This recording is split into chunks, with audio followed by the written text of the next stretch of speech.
Shalom Akim. I want to give all praises, all honor, and all glory to Yahweh, Ba'ashem Yahushai, Ba'ashem Rakakwadash, for allowing me to do another lesson. Yahweh is who the world ignorantly calls God. Yahushai is his son, who the world ignorantly calls Jesus Christ. And there's no God beside them. I want to give double honors to the apostles and the elders of Great Millstone for being faithful witnesses to the Holy Spirit. Shalom to the elect, whom the Most High have given ears to hear.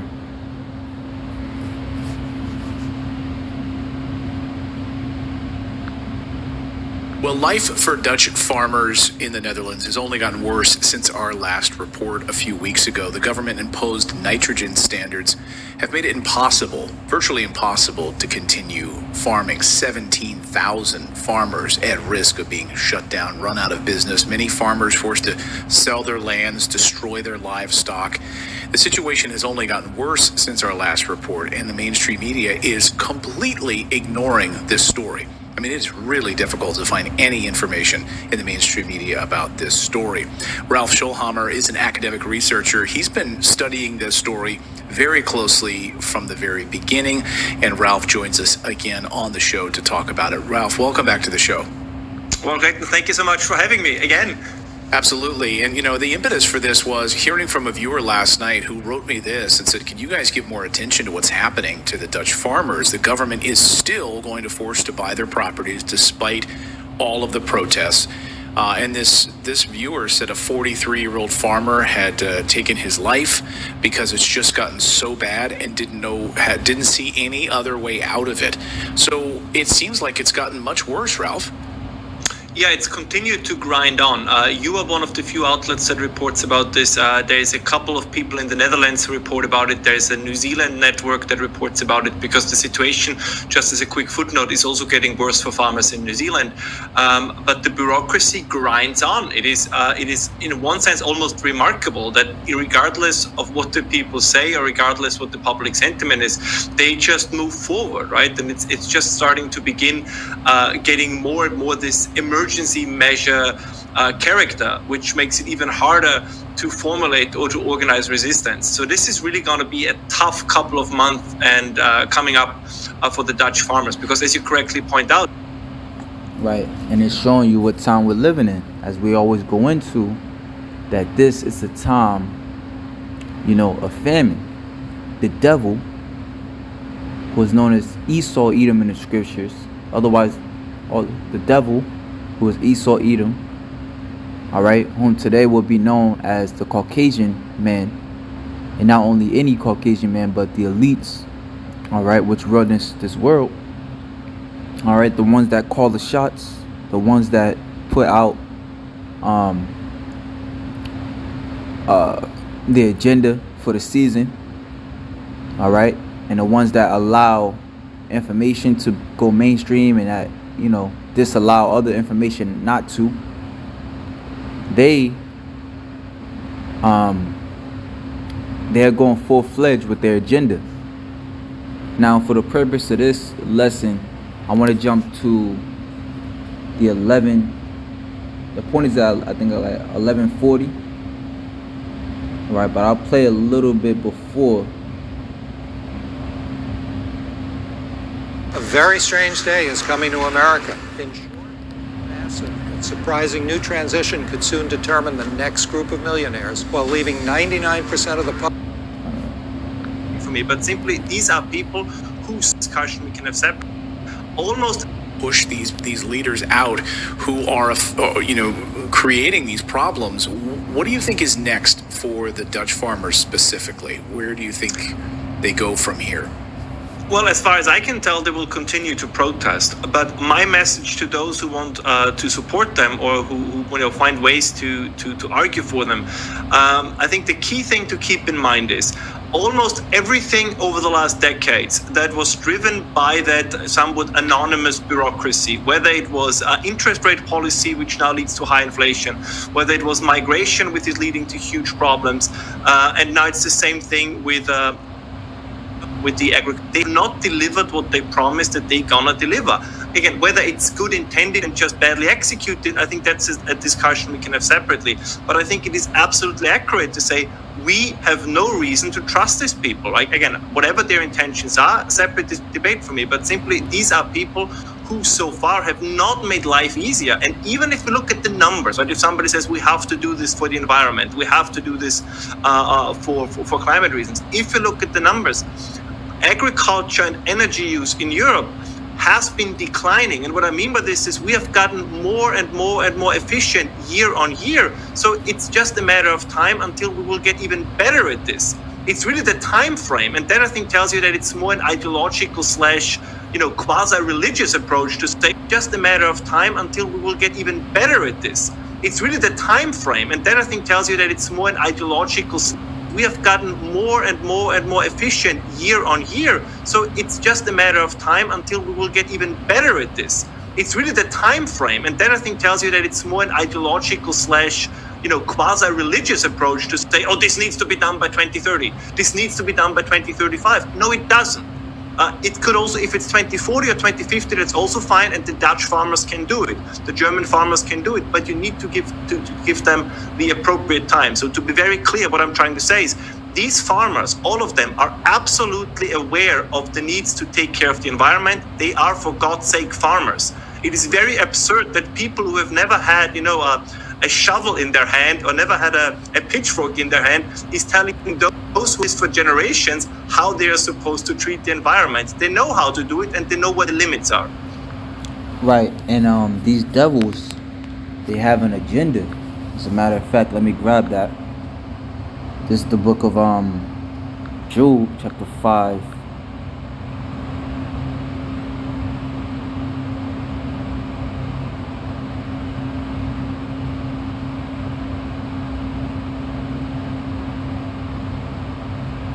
Verse 13, he taketh the wise in their own craftiness, and the counsel of the froward is carried headlong.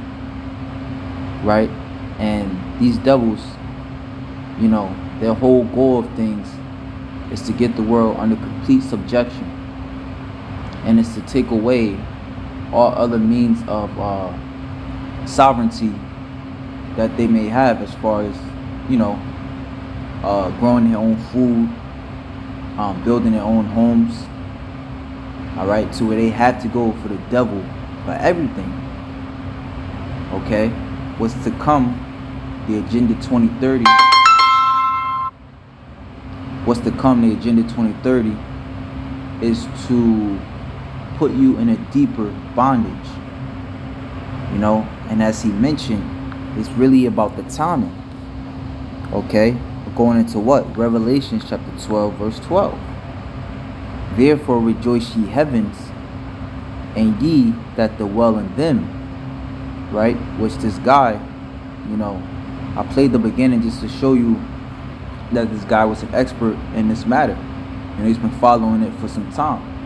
So he even sees that the timing couldn't be any more worse, as the technology is allowing for farmers to be less, wasteful, if you will.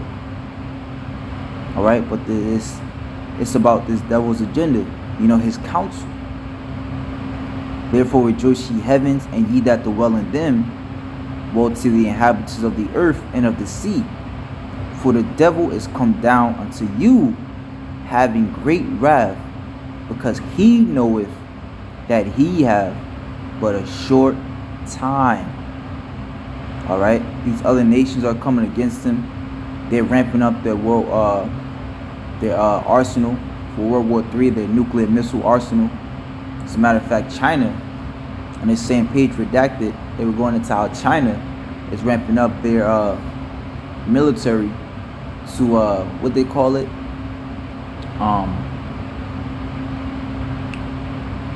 basically they're ramping up their military even stronger. All right, we had North Korea testing out cruise missiles, and not only that, you got Israel waking up. New brothers popping up all throughout the earth. Chariots showing themselves. So this devil understands clearly that he has but a short time. Okay? And with that, we must understand what time we're in as well. Like the scriptures say, let us not be in darkness, but let us watch and be sober. Alright? So this is Ecclesiastes 3:1. To everything there is a season and a time to every purpose under the heaven. A time to be born and a time to die. A time to plant and a time to pluck up that which is planted. And this is literally what's happening right now. You know, we're in a time to, you know, for the reaper, if you will, to pluck up that which is planted. Okay? Going to show you that there's no future. Alright? There's no prosperity coming. Alright? A time to kill and a time to heal. A time to break down and a time to build up. Okay? And this is the time that this devil is breaking down his world. As a matter of fact, there was another article that I had seen going into this mass extinction event underway across planet Earth as wildlife populations plunge nearly 70% in just 50 years. Okay? And you got what? Massive wildfires everywhere. You have droughts, you know, to where which we understand that it's this devil's technology. All right, but more importantly, it's the Heavenly Father that wants to tear this place down. Okay, mass death, as even the scriptures say, when Yahushua said he comes to bring fire, and what will it? Let me see if I can find it.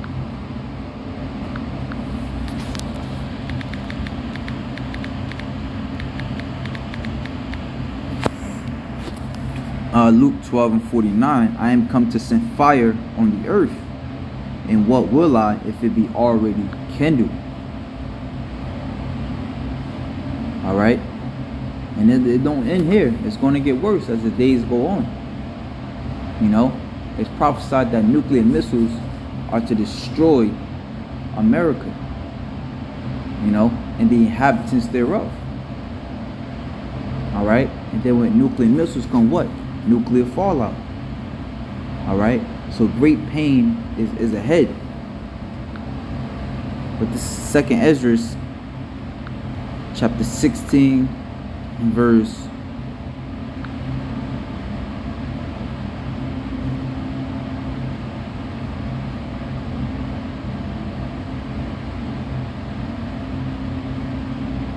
40. O my people, hear my word. Make you ready to the battle. How do you make you ready? How do you make yourself ready to the battle? All right, as we just read, by hearing, and not only hearing, but walking according to the words of Yahweh by Hashem Yahushua, as it is written, you know, how we shall have good success. We do so. Make you ready to the battle, and in those evils be even as pilgrims upon the earth. As a matter of fact, in Proverbs 1:33, the scriptures say, well, Proverbs 1 is a good one, going into how the people hearken not unto the Lord's prophets, the Lord's wisdom, which is prophets bring. Therefore, when evil cometh, right? Proverbs 1, jump straight to the point, and 32, for the turning away of the simple,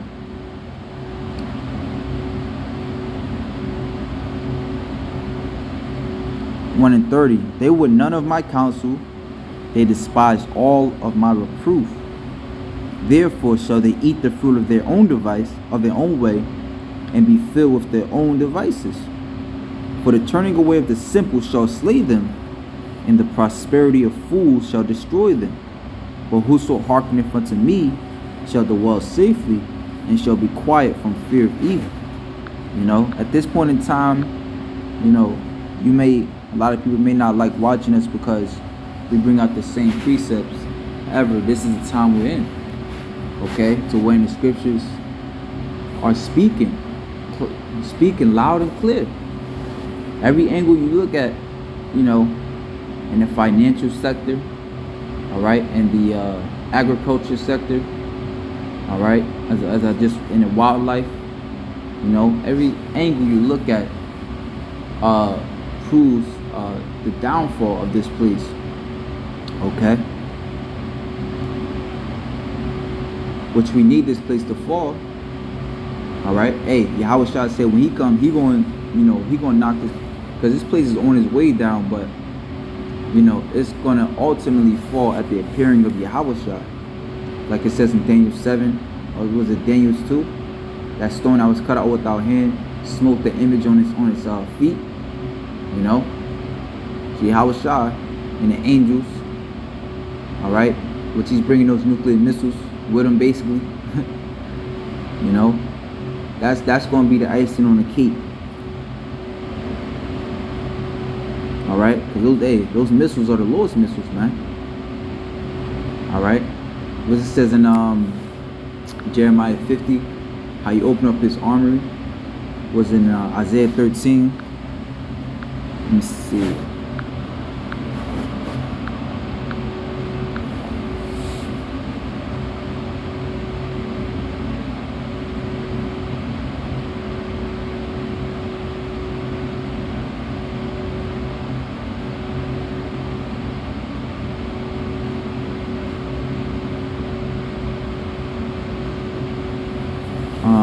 I want to say it's Isaiah 13.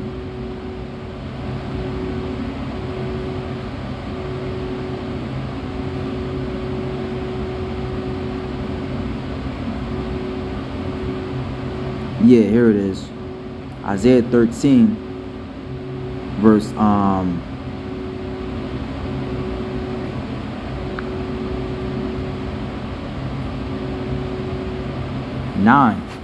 Behold, the day of the Lord cometh cruel, both with wrath and fierce anger, to lay the land desolate, and he shall destroy the sinners thereof out of it. For the stars of heaven and the constellations thereof shall not give their light. The sun shall be darkened in his going forth, and the moon shall not cause her light to shine. And I will punish the world for their evil, and the wicked for their iniquity. And I will cause the arrogancy of the proud to cease, and I will lay low the holiness of the terrible.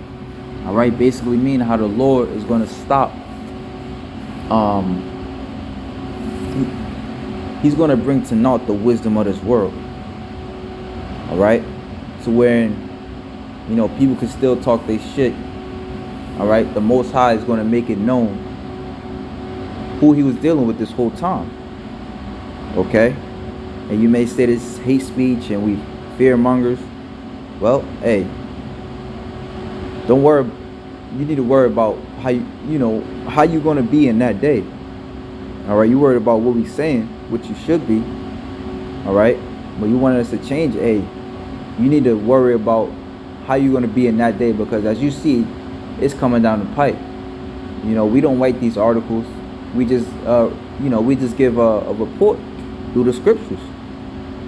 All right, and these are other fear mongers around the world. All right, that's saying the same exact thing. All right, we just putting scriptures to it. It says, and I will make a man more precious than fine gold, even a man than the golden wedge of Ophir. Therefore I will shake the heavens, and the earth shall remove out of her place, in the wrath of the Lord of hosts, and in the day of his fierce anger. Now Most High is going to shake the heavens with them ICBM nuclear missiles. It says in Joel 3 that they're as like horses that's running over the mountain. All right, and the Most High said that he would do it. All right, so this is the time we're living in, and finishing it off here.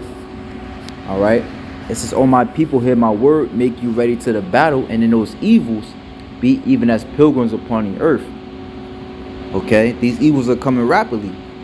He that selleth, let him be as he that fleeth away, and he that buyeth as one that will lose. All right, why? Because everywhere around the earth this is happening. As a matter of fact, I want to say in the beginning of the pandemic, you had different farmers that was saying that they were actually getting paid, or they were basically being bullied to destroy, and this is over here in the US, they were being bullied to destroy their crops. Okay?